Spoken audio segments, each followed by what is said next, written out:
Hey everyone, I am Olivier, also known as The Mystical on YouTube, where we record videos about latest virtual reality news and reviews. Very excited to be here and talk about meditation and virtual reality. We've got some great speakers with us here today.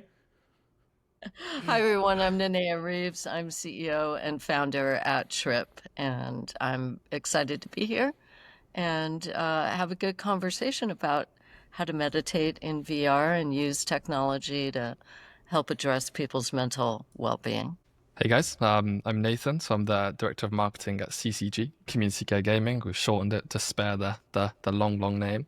I know I look 13, but I've been in the games industry for 10 years now, doing various bits, and we are the newbies to this VR world, but we're trying to discover if, and our demographic is ages 50 plus, like can VR really help slow the rate of dementia, social isolation, anxiety, depression, all those interesting things. So yeah, we're at the start of our journey now, but super exciting and yeah, feel very privileged to be among some big hitters here. So I'm Robert Collins. I'm the COO at VIRZoom. We make VZ Fit, which has been on the platform, on the Quest platform forever, and Fly, which is our more recent entry. And with Fly, we kind of tried to go with a more meditative style of approach. So I think that this is a very interesting topic. We've always approached it from the physical fitness side, but having that crossover is always super interesting. Okay, great. So let's begin with our first question. Can you recall a moment when a player shared how your experience helped them manage stress, anxiety, or their mental health? What stuck with you? Well, we definitely have a lot of user feedback where people have found Tripp to be life-changing, and it's something we're very proud of. But I think the defining moment for our company was right after we launched in December of 2019 on the Quest, and we were the first meditation app on the Quest, the first subscription app on the Quest. So we received a lot of hate for that, but we knew it was the right choice for our business going forward. It was such a stressful time because the lockdown was starting to come into view, and a lot of the funding in the venture capital space just dried up. There was a lot of uncertainty. I had 2 term sheets pulled at that time. We were only 7 people at Tripp, and there was an email that was sent to us by a group of veterans who had been using our application in quarantine. And they found it really helpful, beyond helpful, even moving, to fill the void of the clinical support that they were able to get before the lockdown to treat their combat-related PTSD. And it was such a moving email that as a founder, I just dug in and said, I'm going to fight for this company. I'm going to do whatever it takes to make sure we get the support we need. And especially the fact that it was a group of young men, because we often think veterans are, like Uncle Bob who served in Vietnam. But they're actually very young. They can be in their late 20s, early 30s. They've grown up playing video games. And I just felt really passionate about supporting them. I've been in the games industry a long time. And in wellness, it tends to skew more female. The fact that Tripp has 60% male audience is something I feel inspired by to support their emotional well-being. We love gamers. They're the best early audience too, because they will tell you how much you suck as a product, but they'll write you these long missives about how you can be better, even down to, the graphical quality or the visual quality. And so that was really the defining moment for me to know that we were onto something and that I was going to do whatever it took to make it successful. I mean, from my side, we do loads of different workshops all around the world, and that's the fun bit of the job, right? The hard work, building it, and doing all the stuff behind the scenes is great. But actually, then being able to take it to nursing homes and to various different workshops wherever we go, and just seeing the feedback in live. And this is about 95% of these people that we engage with are around the age of kind of 60 to 70. It's their first VR experience, and they are amazed by it. You know, when they put on the headset, they're a little bit anxious for it as well at the same time, but kind of guiding them through and explaining, you know, where to go and what to do the first steps. After 5 minutes, they're experts. You know, they're wandering around, kind of going into buildings themselves, opening doors, throwing basketballs, and just like seeing that real life engagement is rewarding and makes you kind of walk away thinking, yeah, right, we maybe are doing the right things here. Like this is we're onto something. So I think just the feedback we get in person keeps me fueled, and I think the rest of the team fueled to be like, okay, this thing has legs here, because we've been through a 3-year journey of like, what should we do? How do we put this together? Who's really out there to be interested? But what we found is that nobody's really targeting the older generation, right? And we're all getting older. We're all going to suffer with dementia, or there's a high percentage chance of a lot of us will suffer with dementia. And I think there's some crazy stat in the UK is that pretty much everybody at least knows somebody that has a family member with dementia, which is terrifying. It's happened in my family. It's happened in all the you know, in the entire company. There's a relative that suffered with it, and it's awful to see it and what happens and kind of the different stages that they go through. So we hope that there's legs here to see that there's a long-term true benefit, but the short-term benefits are they get to connect with their family across the world, right? Like they're able to log onto their laptop. They don't need a fancy headset and all this to join in and engage with them. So those short-term benefits on the journey to that big goal have been incredibly rewarding too. So we hope it continues that way, right? But it's the in-person stuff that is like, yeah, this is great, because it's like the reactions really do, I don't know, give you that warm fuzzy feeling, right? That makes you want to keep doing what you're doing. Yeah, I've got two anecdotes that kind of stick out. And we actually, to what Nathan was saying, we actually do target a slightly older audience. VZ skews like 45 plus mostly for our users. And so there's a couple of great stories that we've had. At some point, we put out a lot of themed rides based on areas, and there was one user when we put out a Cambridge ride who his father had just passed, and he was, had this big history with the Cambridge area, and just doing that ride allowed him to kind of explore the grief and like those memories with his father, and that's not something that we had planned. It just happened to coincide that we put this out within weeks of this event in his life. Really helped them kind of adjust, and that was kind of inspiring for us, because we don't, it's you make a small thing and you put it out in the world and you just don't know the impact that it's going to have. For us, we're a Cambridge-based company. Of course, we're going to do a Cambridge ride. And for them, it was this big experience in their life. And then the other one, dealing with anxiety specifically, and again, on the VZ Fit side, is a lot of older people get very stressed about cycling outside, right? The roads are scary, cars are scary. And we have users reach out to us all the time who are like, I really miss this experience. I don't feel comfortable on a bike. I don't feel comfortable with how crazy the streets are, but because we're using VZ Fit, I can actually do all the rides I did when I was younger.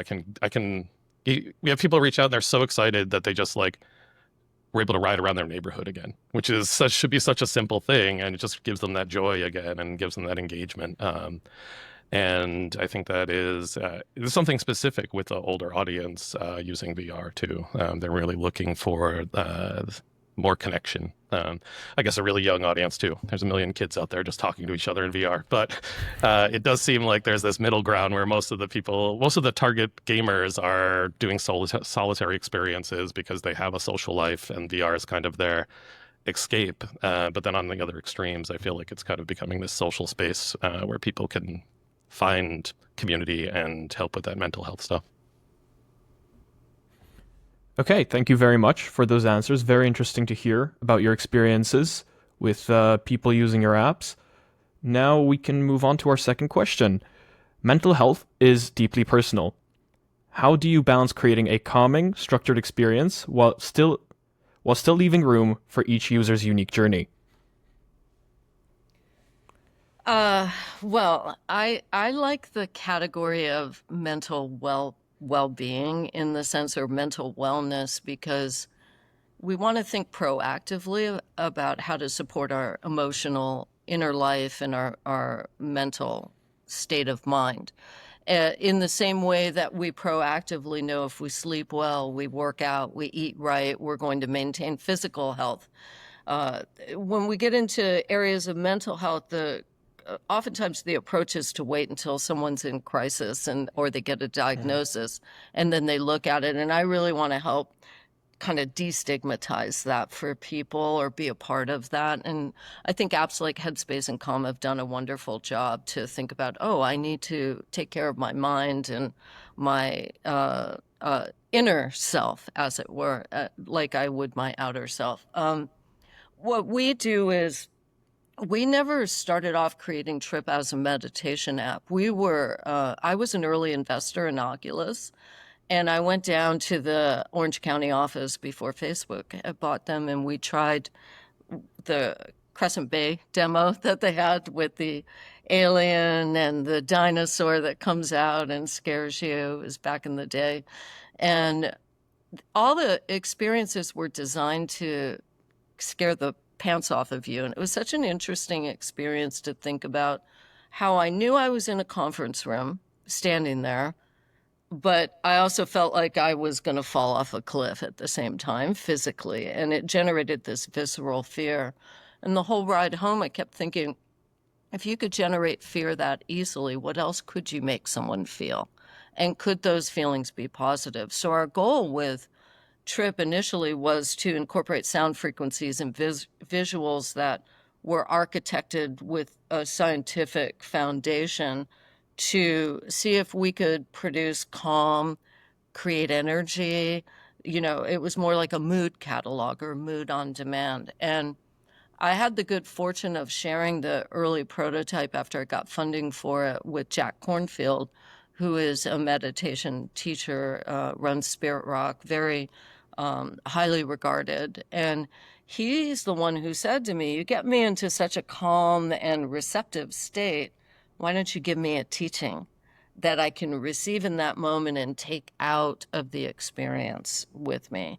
And that was really the beginning of us starting to add different content. Originally, our goal was to have the whole experience be generated based on how we were detecting how you were feeling. We incorporated some scales, surveys in the app that are influenced by how mental health research is done. I worked with the National Mental Health Innovation Center to work on the way we collect data. And, it was interesting because since we've been live, we've collected 23 million feelings from our users, and that's what we use to create the foundation for the interface into our AI, Kokua, which will generate content for you in real time based on how you tell it that you feel. So it's been a phased approach, but the one thing that we learned immediately upon launch is that even though you can generate the whole experience for the user programmatically, we found that people wanted the agency. They wanted the option to be able to select the duration. They wanted the option to change the gender of the voice. Even though science had said female voices have a more calming effect on someone's brain, they still wanted to know they could select a male. And when we presented that option, they still primarily selected the female. So it was learning that they want agency and how do you build that into the design of the application. That was a surprise to us. The other thing that we find is that we're now at an inflection point where we can generate more of the experience on the fly. And we just launched a feature 2 weeks ago on the Quest where you can change the voice of Kokua, our AI, to your own voice. And when you hear your own voice, there's some research that we referenced when we made this feature, is it activates the self-referential parts of the brain, and there's an increased trust in the information being received when you hear it in your own voice. It sounds weird at first because most of us aren't used to hearing our own voices, but we've already gotten a bunch of emails from people who said it's had a profound effect on them. But I do want to caution, we don't make any therapeutic claims, we're not a diagnostic tool, and we are actively engaged in many clinical trials all around the world. We have lots of published research on people investigating our app, but you need a tremendous amount of evidence before you can say anything like it reduces anxiety or it treats this. And I do think, as leaders in this space, we have to also be very responsible in that area. We never want anyone to come to our apps as a replacement for seeking help from a medical professional. 100% plus one on that. I think we go into nursing homes, right, with no caveat on what they're going to walk away with. We go in because I think there's especially here in the UK, maybe because we're doom and gloom over here, but I think the older generation, Well, are. You're rational. Right, yeah, right. You say that. I think the older generation, at least my grandparents, they're a little bit stubborn. Let's be honest. They don't want, and they with the gritty kind of generation, they've fought through everything. I definitely question some opinions there because they, do they believe in mental health and that kind of thing, right? I think they're a bit opposed to. Again, there's that stubbornness. Don't want to be vulnerable. They don't want to show that weakness to the side of them, right? So we don't go in saying, look, this is going to solve this and that, because we know we're going to instantly face barriers. We go in saying, look, experience it, have thoughts, we'd love to have a conversation.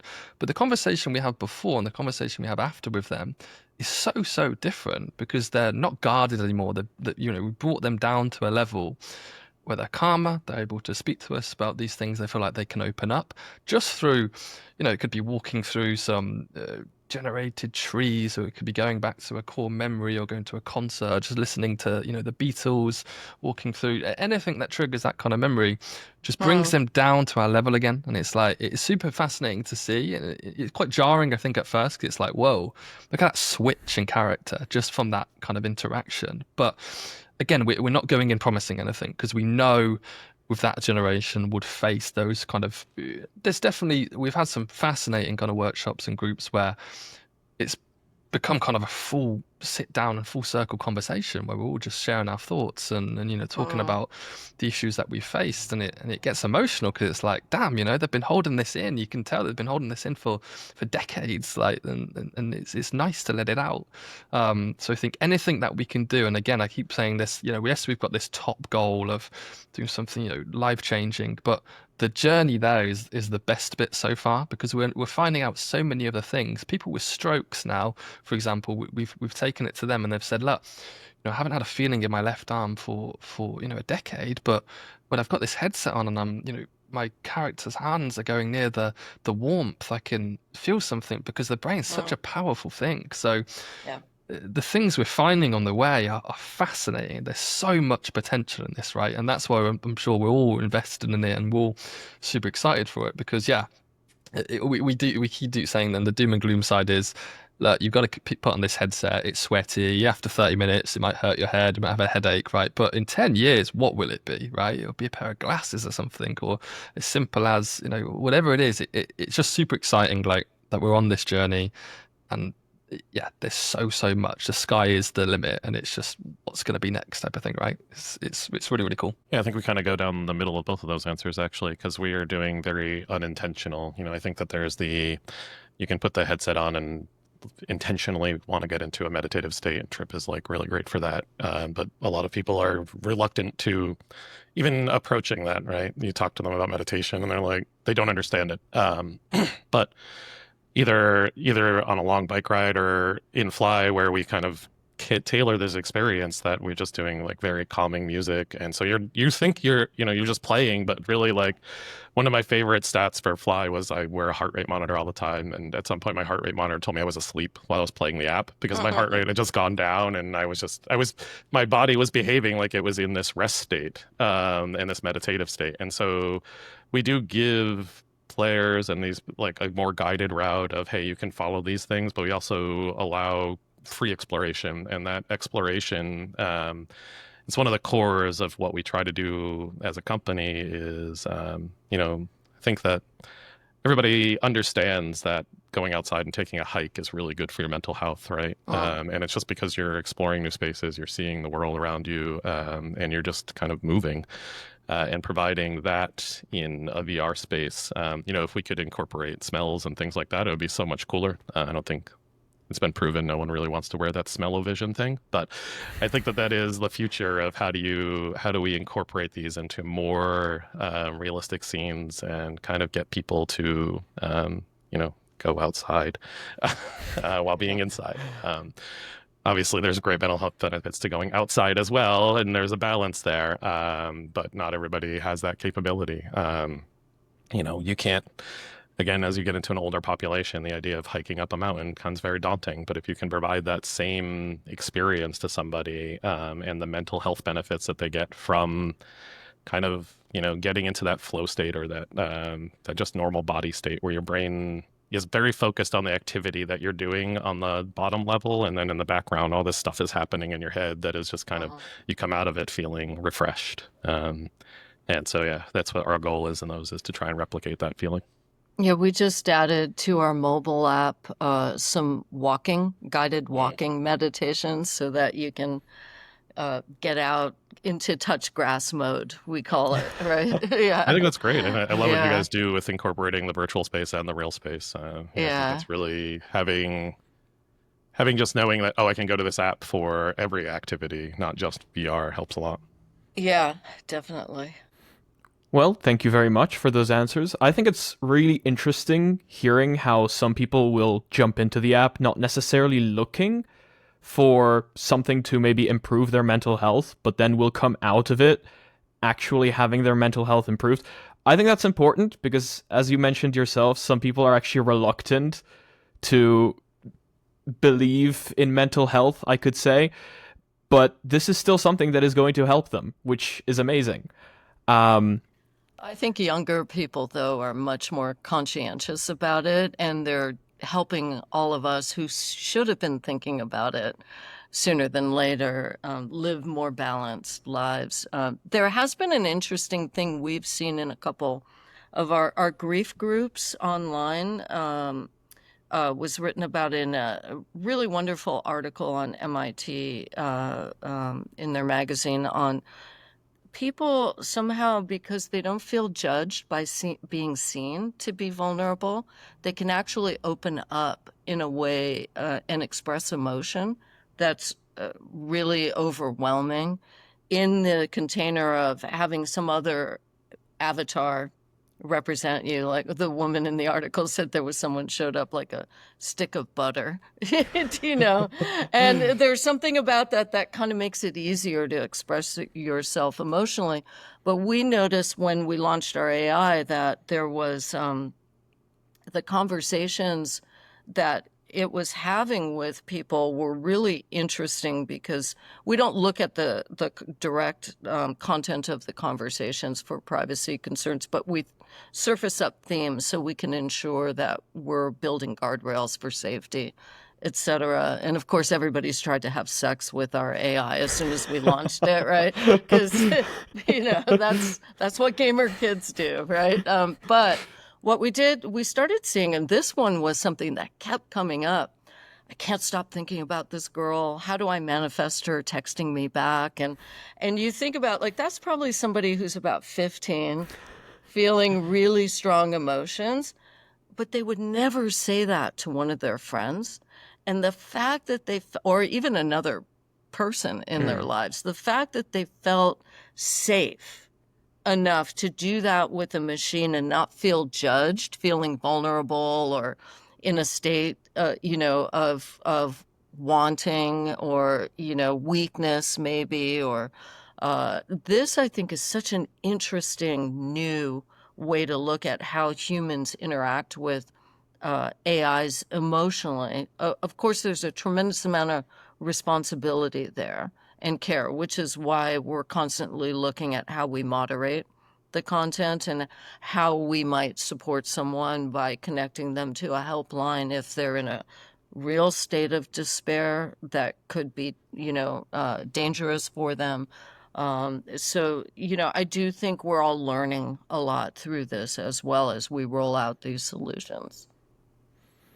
I think that is a very interesting, I would almost say, middle ground, because in the past, you could almost tell someone that if they don't want to speak to someone about their issues, they can write it down on paper. And that also had that sort of disconnect because you weren't speaking directly to another person, and that made it a little bit easier. But now, as we can have AI, and that is, to a lot of people, a very good middle ground. Still don't have to feel that vulnerability of speaking to another person, but yet you can still get responses as if it was another person. I haven't announced this yet, but in about 2 weeks, we're going to launch a phone number that you can just call and talk to our AI. And I imagine people in their car really stressed out, like, I can't take this traffic. Maybe we can help them de-escalate. So, That's going to happen. yeah.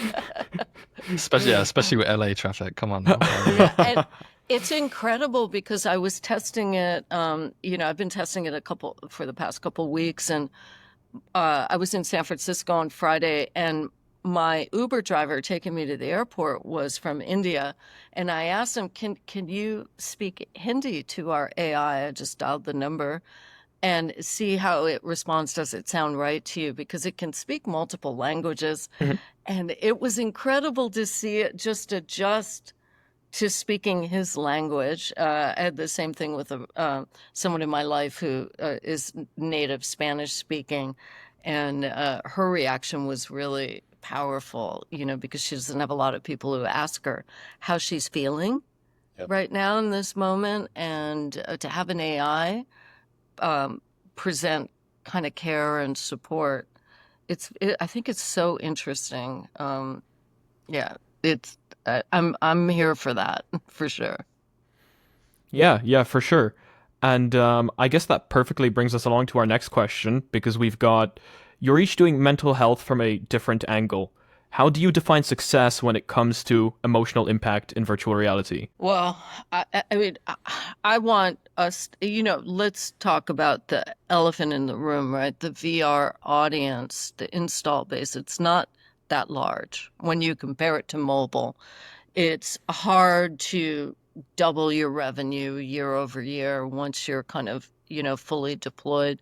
We have a strategy where we try to be on as many headsets as possible. We're on PlayStation VR and Apple Vision Pro. We're going to be on the new Android XR device coming out soon. But I realized that we had to scale into mobile and other channels in a way. We always had our mobile app, and it's part of the reason I believe it was a core tenet to our initial success, because you can stay in touch with the person outside of the headset. But recently, there was a research study that had compared it. People just pick up our app and study it, and oftentimes we don't even know that they're doing it. And this team had taken our VR content and compared it to the same audio content on our mobile app. And what they saw was the VR application had the ability to kind of down-regulate immediately if somebody especially was in a high-stressed condition.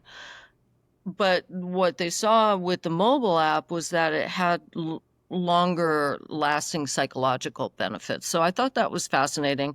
We need a lot more data to, validate that finding, but it probably because of the self-regulation aspect. So when I look at addressing people's mental well-being, I want to look at it in multiple touch points. So if I'm in my car and I'm road raging, I can get support. If I'm taking a walk and I want to be in touch grass mode, I can be guided and get some support with that. When I want to go into a full retreat and get the power of what an immersive environment can do to help me in that, just escape maybe some difficult conditions of my physical reality. We have that gift. It's just such an incredible medium, but it's still a small audience, and it's hard to be successful. So for us, success really is, can we support ourselves as a company, and keep growing and deploying. And the more people using our app means that we're having real impact in their lives. So our success as a company is secondary, but it's a byproduct of us being able to be successful at supporting people's mental and emotional well-being. And I think it helps the whole ecosystem if companies like Tripp and VIRZoom and CCG can thrive in this ecosystem. But I can say, and I know I'm not alone in this, it has been challenging Yep. because it's just been challenging. We haven't seen the full arrival of spatial, as it were, in the way that we need to continue to really build multi-billion-dollar companies. And when you can do that, then we're in a different ballgame. It's interesting, and not to pedal back a little bit, but when you said you were the first subscription-based game on Meta, obviously there's tons of backlash, right? That's with anything. Gamers hate commercializing or businesses making money, but it's about, and we work in a kind of an adjacent industry in esports. They're exactly the same. They're so easy to grab their pitchforks and their torches because they think it's a hostile attack to their industry, but it's actually making them understand we're here to support the long term. Just unfortunately, we need money, right? Like we need some money to operate.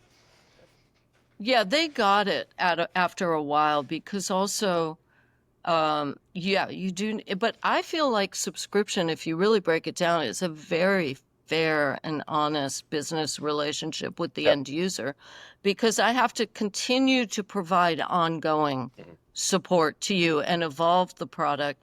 And when we fail on that, you have the right to unsubscribe and stop using our app. And so it keeps us honest, and we're not turning you into the product by inserting ads, etc., into it. It's like, we're here to support you, and you can continue to support us in our ability to do that if you feel like it's giving you what you need, right? And I don't think we've always been successful at that, but it has helped us evolve into a better company as a result, right? Yeah, it's super interesting to hear. Like, we're quite lucky and we're not for profit, right? So we don't have the same stresses, and we're quite fortunate. I would give Tripp away if I could, right? If I could fund it myself, I would. Yeah, I feel you.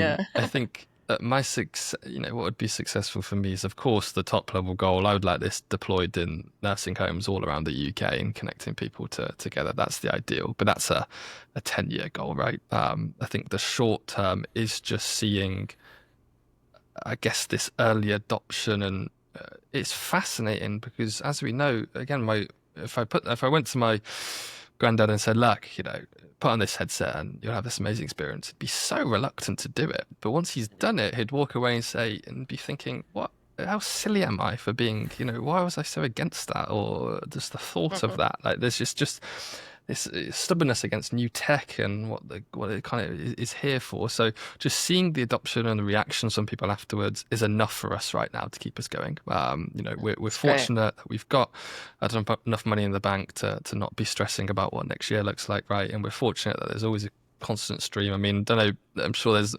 10 times more in the US, but there's lots of different pots of money that we can tap into here in the UK and pitch for. And don't get me wrong, that is a huge part of Lee, our founder's job, to go continually source that.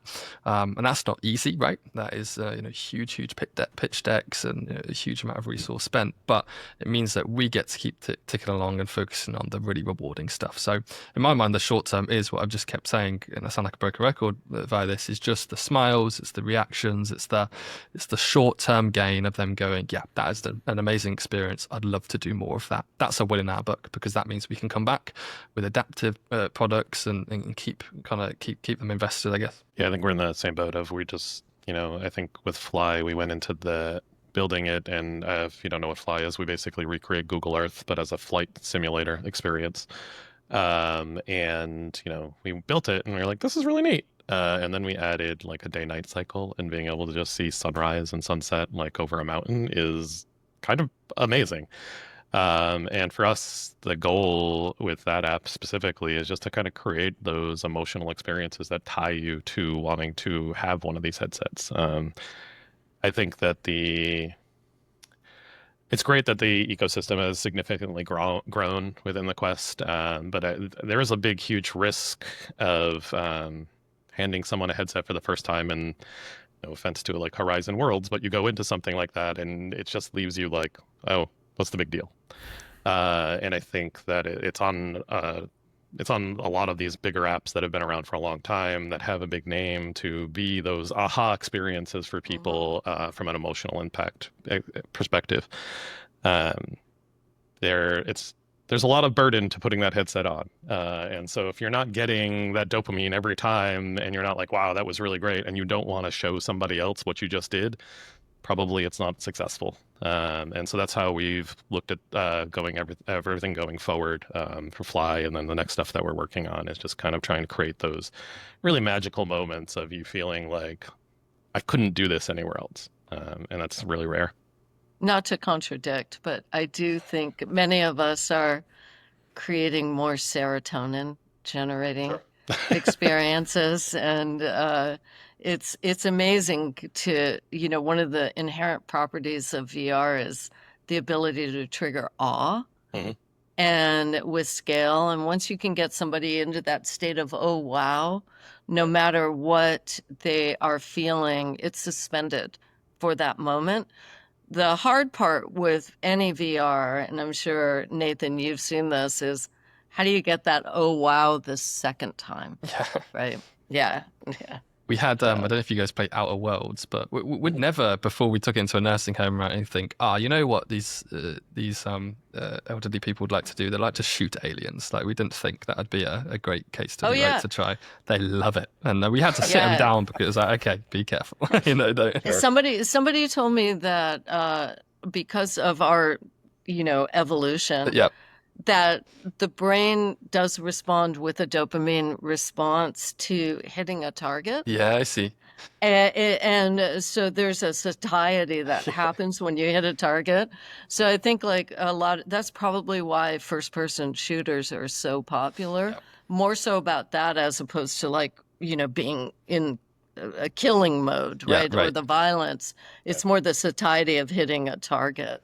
It's a really cool game too if you haven't tried it, because it's mixed reality. So it's great for, I think we find too, when putting the headset on people, they're a little bit, well, they're skeptical, right? But they're terrified of just being put into a VR world. It's, it's this world now, then when it's on, it's it's totally different. So that mixed kind of reality, and it's like certain things are embedded.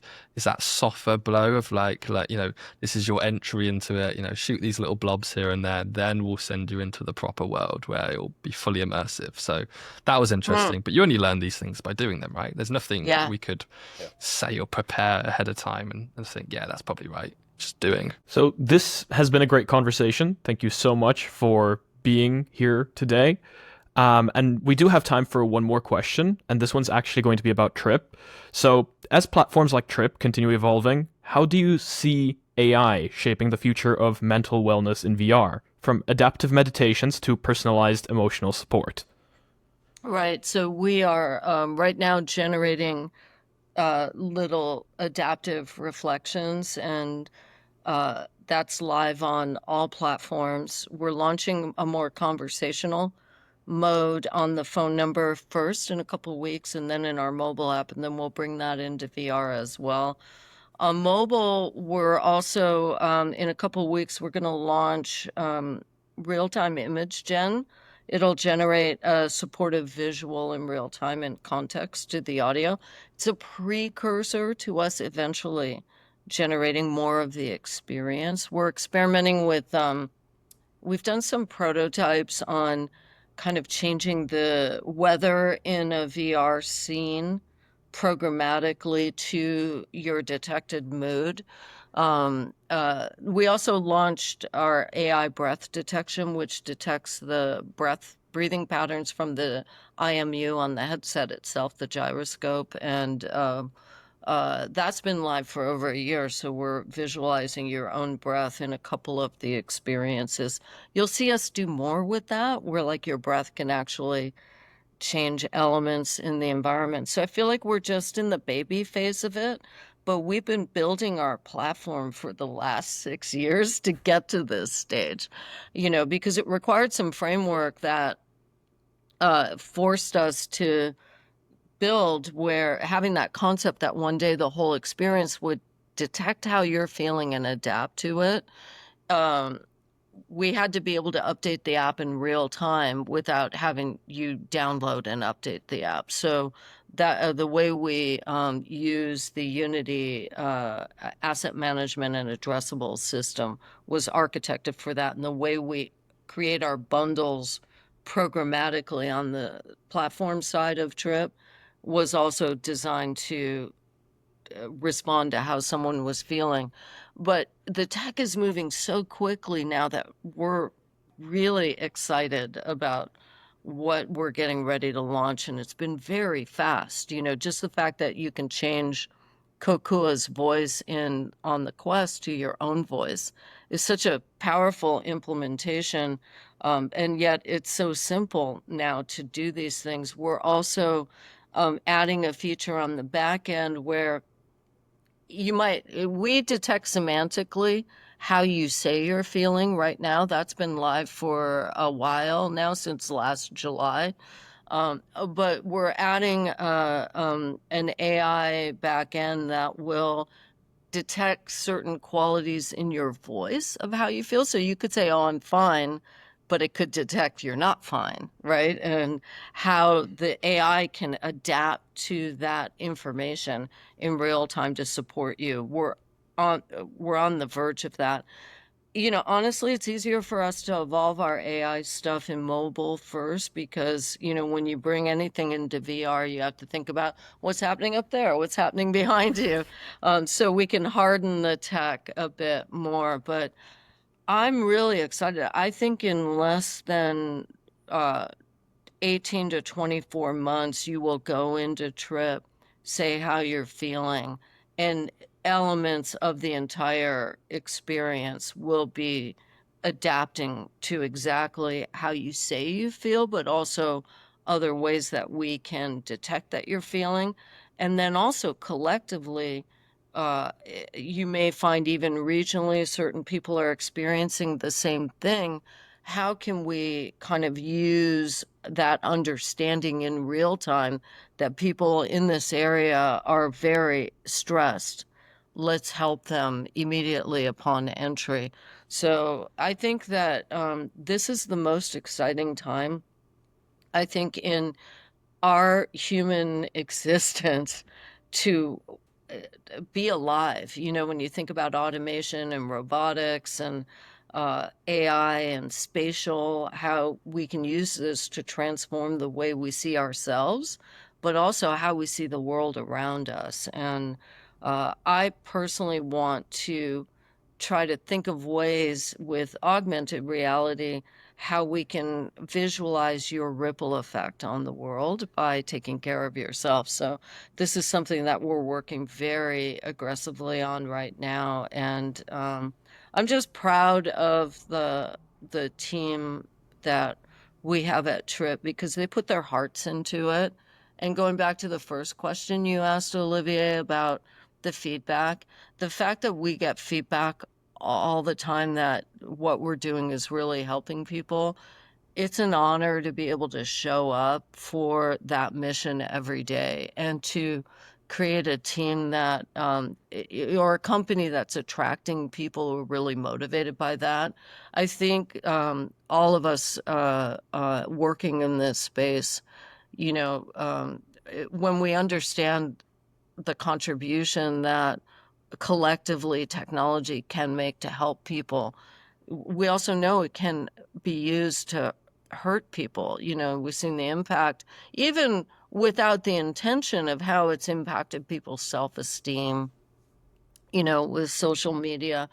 And now we have so much more information of understanding that. And it's important for us all to get together and share what we're seeing and reactions. And so we can help define certain safety standards, et cetera, and just be thoughtful about it. So I'm definitely very supportive too of the open source movement, because it's with that that you are creating a community of people sharing, practices, what's working, evolving standards from that. And but I just feel very honored to be able to show up for this. And who knew when I started working in the video game industry that I would be running, I had a deep meditation practice, because being a female who ran tech teams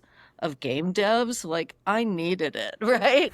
And but who knew it would turn into this? So sometimes just putting one foot in front of the other and showing up and trying things out. That's the beauty of software development.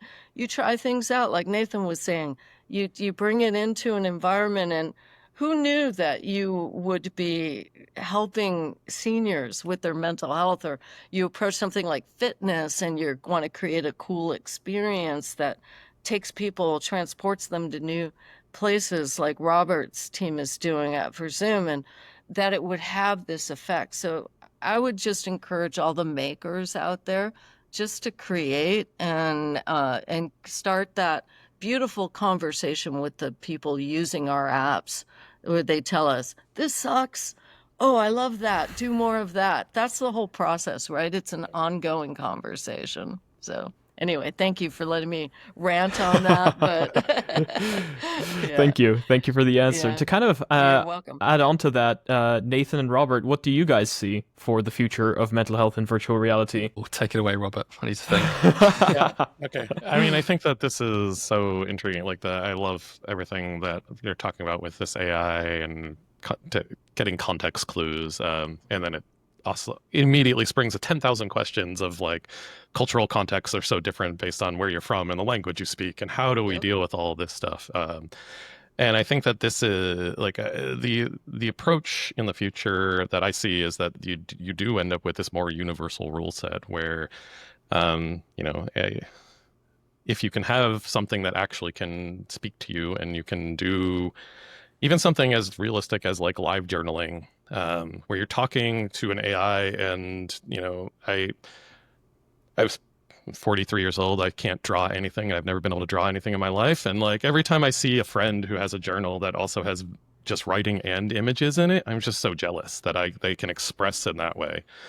And I think that that's what this tool set that VR and I guess tech in general just provides you, is how can you then augment your own experiences to better deal with how you want to see the world, and how you want to represent that, even just for your own personal interactions.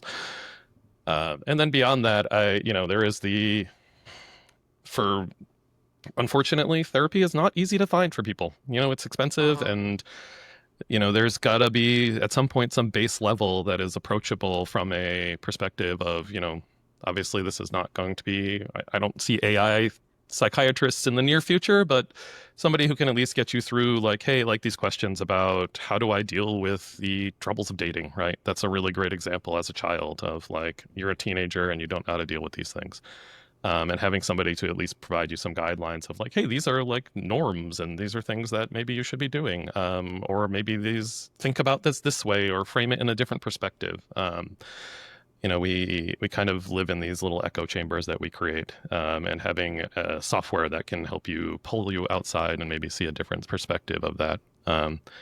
I don't know if you'll watching The Rehearsal, but, like, it's this really interesting comedy show where this guy basically rehearses every single possible interaction and path for people who struggle with social anxiety issues. And so it's just interesting where he's, like, recreating everything to the room that you're going to be in, to the situation that's going to happen. And it seems insane to be doing this, like, the amount of work they're putting into it. But if you think about what AI and iterative assets and things do in the future, you have this idea of, like, hey, I need to have this tough conversation with my partner. Can you please, like, here's an image of my partner. Here's the image of our room. Can we just, like, can you role play this back and forth with me? Because there's pitfalls in conversation that I'm not going to quickly adapt to. And all of these things play into kind of how our mental health ends up being in the long run. How can you structure your life in such a way that you are being successful in your interactions with the people you care about and also just the people around you? So, Yeah, I mean, there's nothing more I can really add.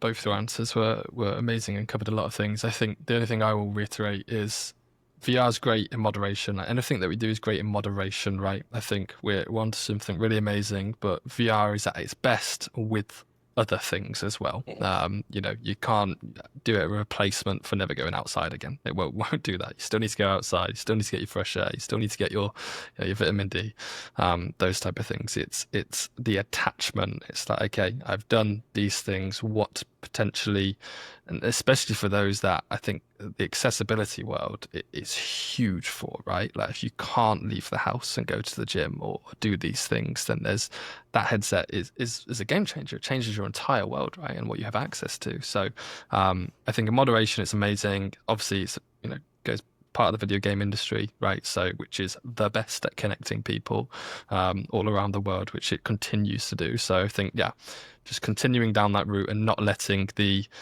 people that have always done this try to tell us that it's bad and it's unhealthy and there's only all these negatives, right? Because there's tons and tons of positives, and I think we're all onto something cool. But yeah, it's the journey, right? And we keep going, and sure in 20 years it'll be Ready Player One maybe, and we're all in box somewhere and running on a machine and trying to earn coins. Who knows?